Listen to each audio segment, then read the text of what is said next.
All right, guys. I'm uh I'm here in the man shed, and I was actually not gonna do a podcast today. I actually had somebody schedule that was supposed to come in this morning, but something came up, so I'm doing one tomorrow with Brian Warner from Georgia Red Clay, and Monday I'm doing one with whatever. I've got some guests coming up, so that's. But I was watching this thing on YouTube, and basically it's about it's a combat veteran that's upstate that basically was trying to open up his business and was shut down by the state or by his state, by the police in his state. I want to be vague about it because I don't know, it just made me think. I started going out last week since COVID-19 here in Atlanta, Georgia, and yeah, it's kind of crazy. I think place that the place in Atlanta that stays open the latest is I think it's like a golf. It's the Pond City Market, I believe. Don't quote me on it, but it's upstairs. They have like this golf course. It's like wide open, and I was there last week. I was there last night. There's not very many people out and about. I mean, obviously compared to when the city was wide open, it's pretty crazy just seeing people with masks. And I don't know, to me it just seems surreal, and that's why I wanted to do this podcast, because I don't know, I just continue to wait to see what's going to happen, and it doesn't really seem like we have any, or at least some data that's telling us why we need to continue doing this. Like, when are we going to move forward?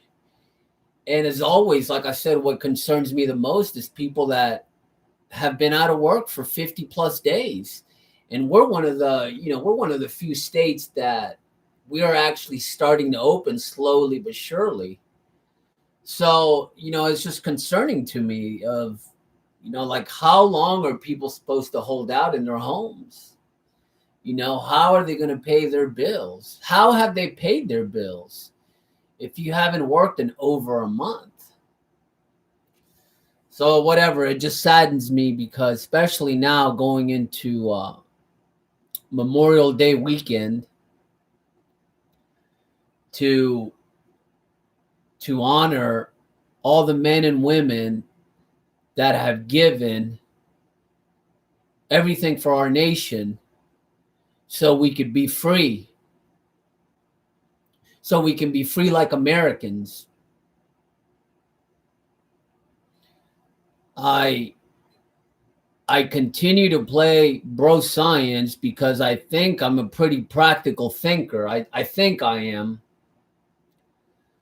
But I actually went into a store today to buy a suit, and they made me wear a mask. They told me I had to do it.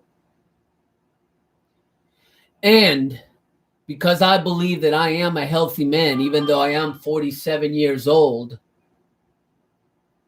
I think I'm all right. I think I'm all right. I haven't done anything different. And I don't know. I'm just confused. I'm confused. I'm thankful that I live here in Georgia. At least we're starting we're starting to move forward. And like I said before, my business has been open since this whole thing started, because I started selling masks and face shields. And for the most part, I think I've probably sold half and given half away to people, because uh yeah, I mean, our business continues to move, and I actually don't see a lot of people at my shop. As far as in the back, I pretty much work by myself in the back of my warehouse, and everything that's really going on is in production. But it's a small business, so if I were to get I don't know, 15 to 20 people, that would be a good day for me. And especially now with technology, everybody's just ordering online too. So it just makes me think that if I'm ordering online, why can't everybody do the same thing? Why can't people go back to work? I mean, I know some nail salons are open, but I've also seen some that are closed. So are they closed because that owner of that particular business has decided to stay in and not open? Or have they clearly gone out of business? Have they gone out of business? So, like I said, I'm just a concerned American, and I'm just seeing this. I'm seeing this with my own eyes, and I guess, reporting so other people can see across our nation uh, what's going on. I mean, what's going on here, So I think, if anything, we can say that older people are affected by COVID-19, or people with underlying causes, right? People that are diabetic, people that have hypertension, people that are ill. I mean, people are dying. I mean, I believe it. I just want to emphasize, what about the people that are healthy, right? What about the people that are healthy? Can we make that choice? Can we have a choice to go out and still be able to practice social distancing? Which, listen, realistically, I find it kind of hard, because, I mean, at the same time, if you're going to be talking to people, So, I mean, do they have the corona? Do I have the corona? I don't believe so. I have not been sick at all. Have I been tested? I have not been tested.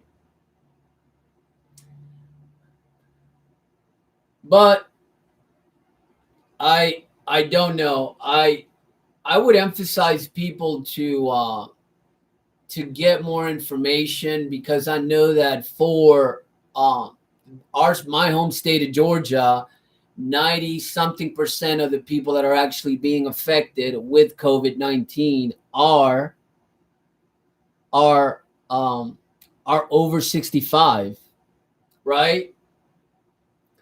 So even I was talking to a buddy of mine who's a teacher, and his brother is a doctor, and they were basically putting out in the news that a young man had died of COVID-19, saying, well, a young man died of COVID-19, so you have to be careful too.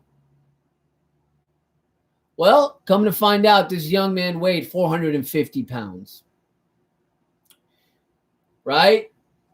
So you see what I'm getting with that, guys? Are they lying to us? Are we getting the wrong information? I mean, I just want to know. I want to know when we're going to get back to work. Because I just feel like we're heading towards collapsing our economy. So what I want to ask and what I want to put out, listen, guys, I'm not the smartest man in the world. I'm far from that.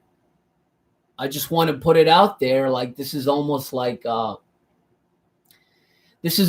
studying counterinsurgency, and I've been doing that for the last 10 years as far as our conflicts around the world, especially in Iraq and Afghanistan. And I'm thinking maybe the same thing, or trying to look at it in that perspective, like the people that have selective surgeries, the guy that needs to, I don't know, possibly have a leg amputated, and is not going to the hospital because he's doesn't want to get COVID-19, and because it is an elective surgery, he's not able to do it, right? Or another guest that I've talked to that said that works around hospitals, and he's seen hospitals where basically they have these places that are specifically made for patients with COVID-19, and the rooms are completely empty. Or or the people that, or the numbers that are down, people that are being or should be treated for chemotherapy that are not going in, which is down by 70 to 80%, I believe, in California. So what's going to happen to those people? Are those people going to get worse because they're afraid of not going in and doing treatment because they're afraid to get COVID-19? So it's beginning to, I don't know. It just seems like it's like a ripple effect, that now it's no longer COVID-19, but other people too are being affected by this. What about those people? What about people with depression problems? I know they're saying that the suicide rates are going up. I mean, what happens when you're, domestic violence, child abuse? I mean, what happens? What happens when you can't when you can't pay your bills? When you can't pay your rent, when you can't buy food for your children? So I only look at it as, I do okay for myself now. And I always tell people this is, after 20 years, 15 something years of just struggling my entire life building my business up. So at least now I'm a little bit more comfortable. I mean, my company is going to make it through this COVID-19. But what concerns me are other people that aren't, other people that are struggling. And I just want us to, I obviously don't want anybody to die, but I just don't want to make things worse. How worse are they right now? I don't know. I'm not an economist. So, I don't know. It just made me think about it. I'm just frustrated. I'm frustrated at seeing, like I said, this veteran is, this guy that I saw on YouTube. He's a combat veteran. I think he was with special operations, and I think he has a fitness gym upstate. And just the way that they have footage of him talking to police officers, and just the way that they're talking to this guy, it really just, I mean, I don't know what to say. I feel like my head's going to blow off. It's just like such disrespect, such disrespect. And this guy owns a gym. Like, these are people that are doing, I'm assuming it's some sort of CrossFit or weight training. These are healthy people. So are we just losing common sense? That's what it seems like it's happening in America. Tonight, I'm dressed up. I'm going to go out.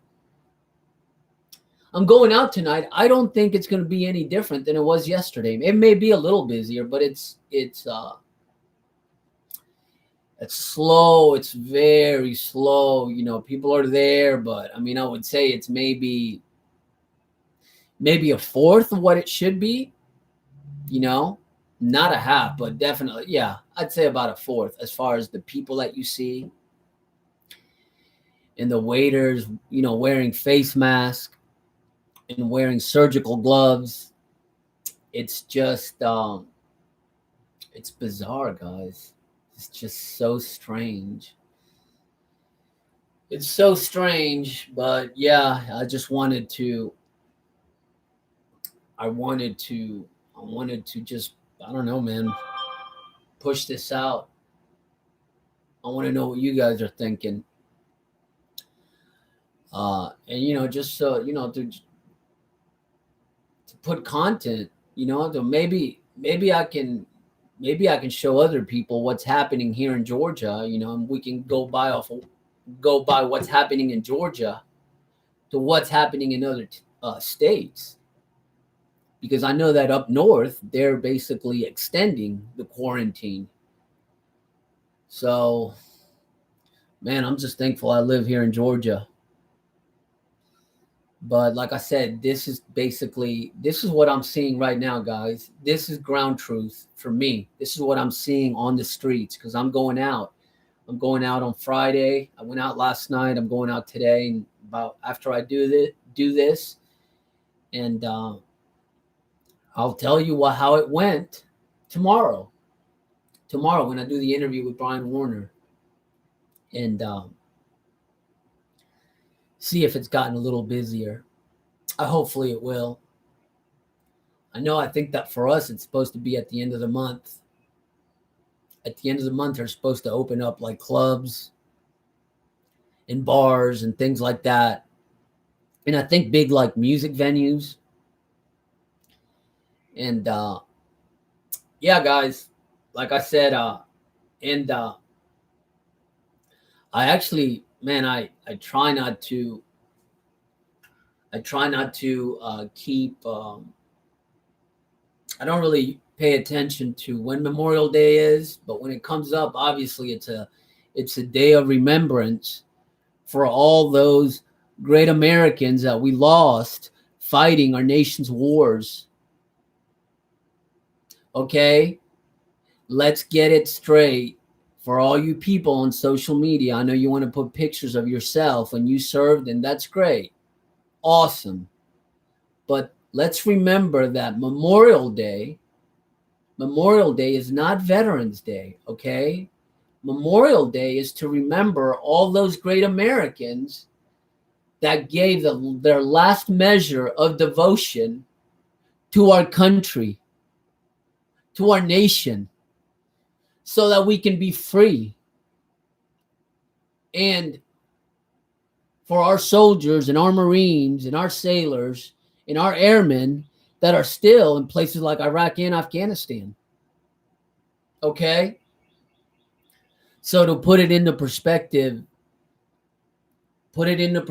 is for all the oppression and misery that I have seen, I would like to say that hopefully that there's hope in places like Iraq and Afghanistan, because now we have phones and those people have phones and they can see what's going on in the world.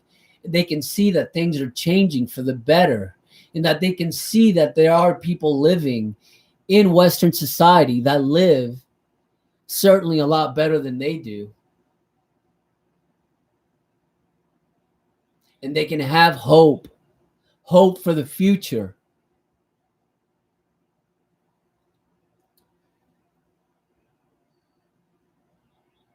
But that's it, guys. I want you guys to have a wonderful Memorial Day weekend. And like I said, man, just think about all the wonderful Americans that are not home today or won't be home ever because they're gone. They're no longer here. Our freedoms have come at a great cost. And I think about it all the time.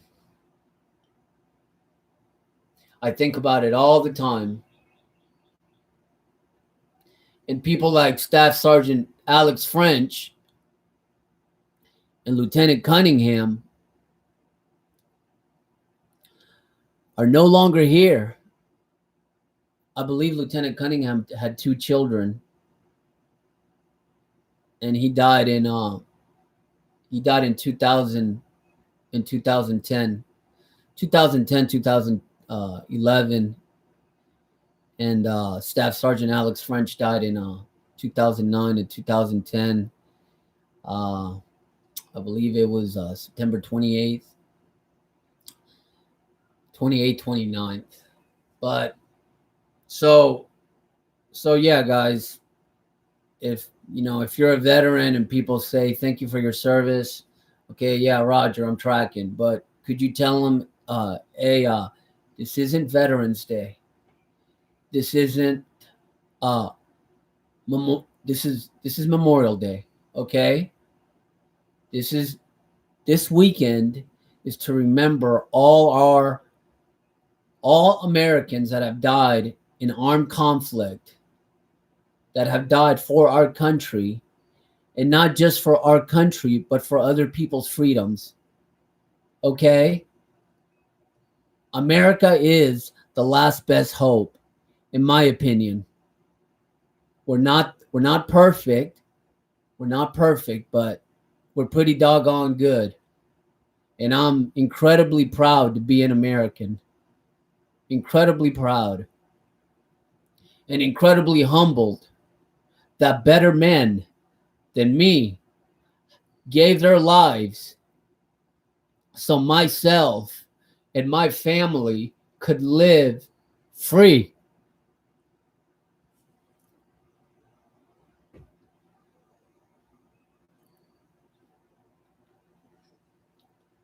I hope, I hope that I can make something out of myself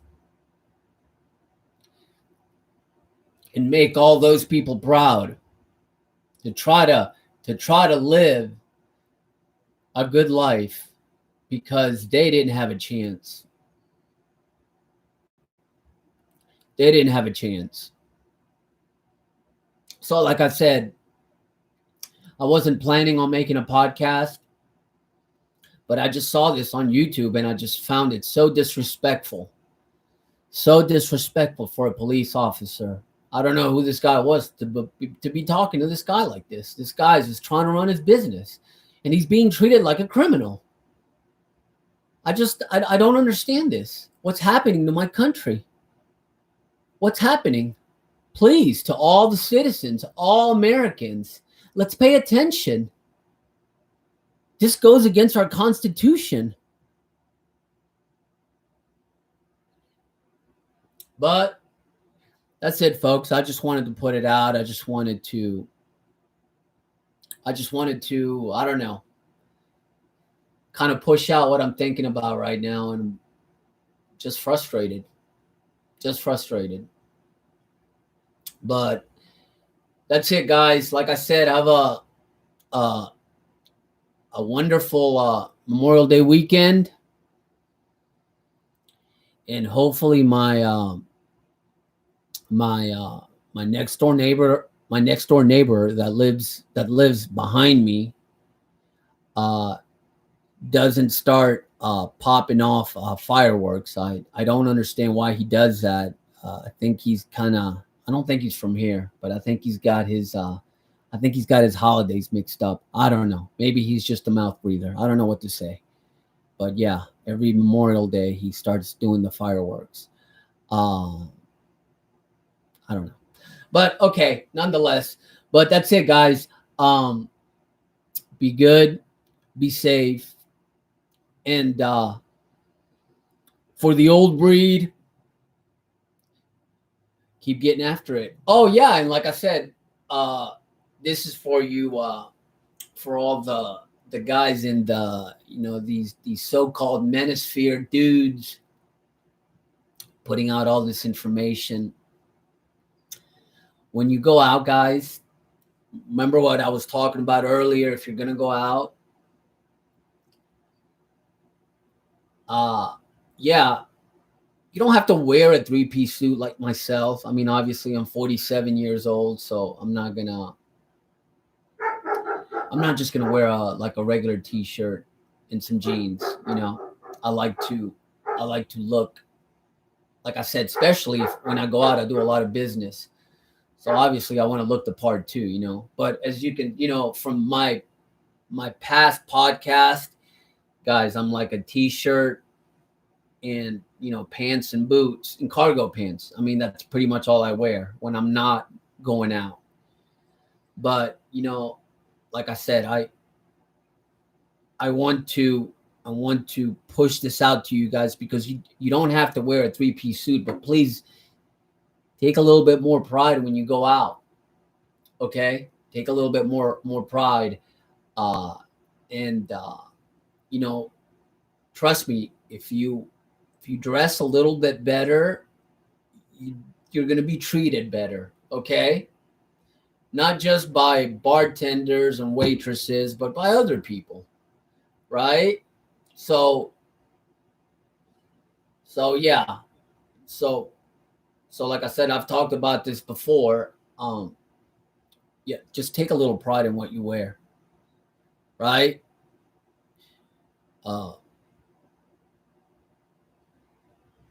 Be the man you want to be. Who are you trying to be? Right? Who do you want to be? Right? Do you want to be a man? Because this is why I do this podcast, guys. Because I don't want to start talking about theories of what you should do, what I think, and then I'm full of it. I'm not full of shit. I practice what I preach, but like I said, I'm not 22 years old. I'm 47 at the same time. And when I came to this country, I lost touch with my grandfather, who was he was a professional soldier his whole life. And I left my country of origin, which is Santiago, Chile. I was like 6 or 7 years old. And even though I'm 47 years old, I still remember my grandfather. And I always remember seeing him wearing either a uniform or a suit and tie. That's what I remember from my grandfather. And like I said, that was one of the reasons why I named the name of this podcast For the Old Breed, because it's just to look back to a generation when men were men, when you were proud to be a man. I don't think it is like that anymore. And I don't think that a lot of these guys on these podcasts know exactly what it means to be a man. So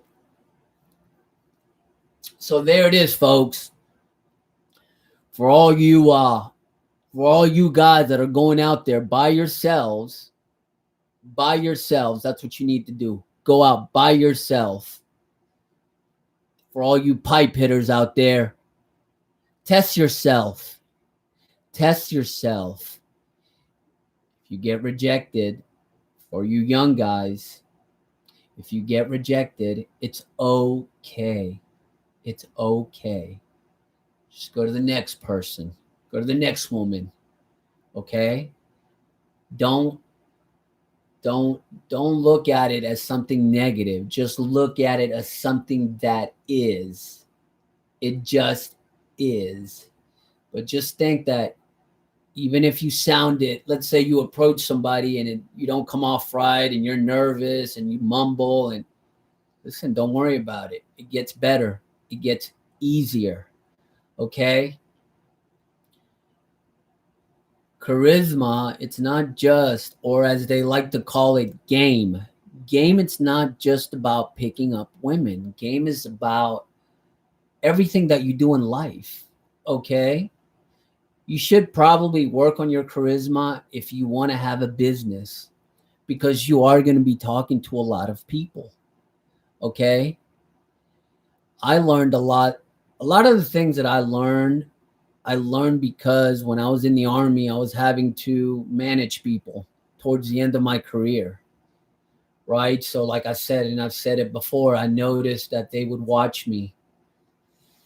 So that's how I got into psychology and the whole pickup community and that whole red pill. And there are half truths, but some of it is, they're off.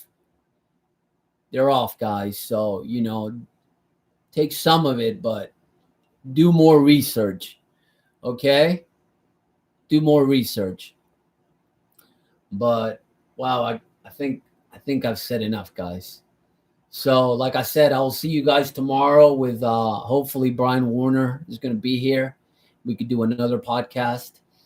And I'm going to talk to him and see what his perspective is on this whole COVID-19. I mean, it's like we can't escape from it. It's all around us. How can we get away from it? So that's it, folks. Have a great day. Have a good night. Be safe. for the old breed. I'm out. Ciao.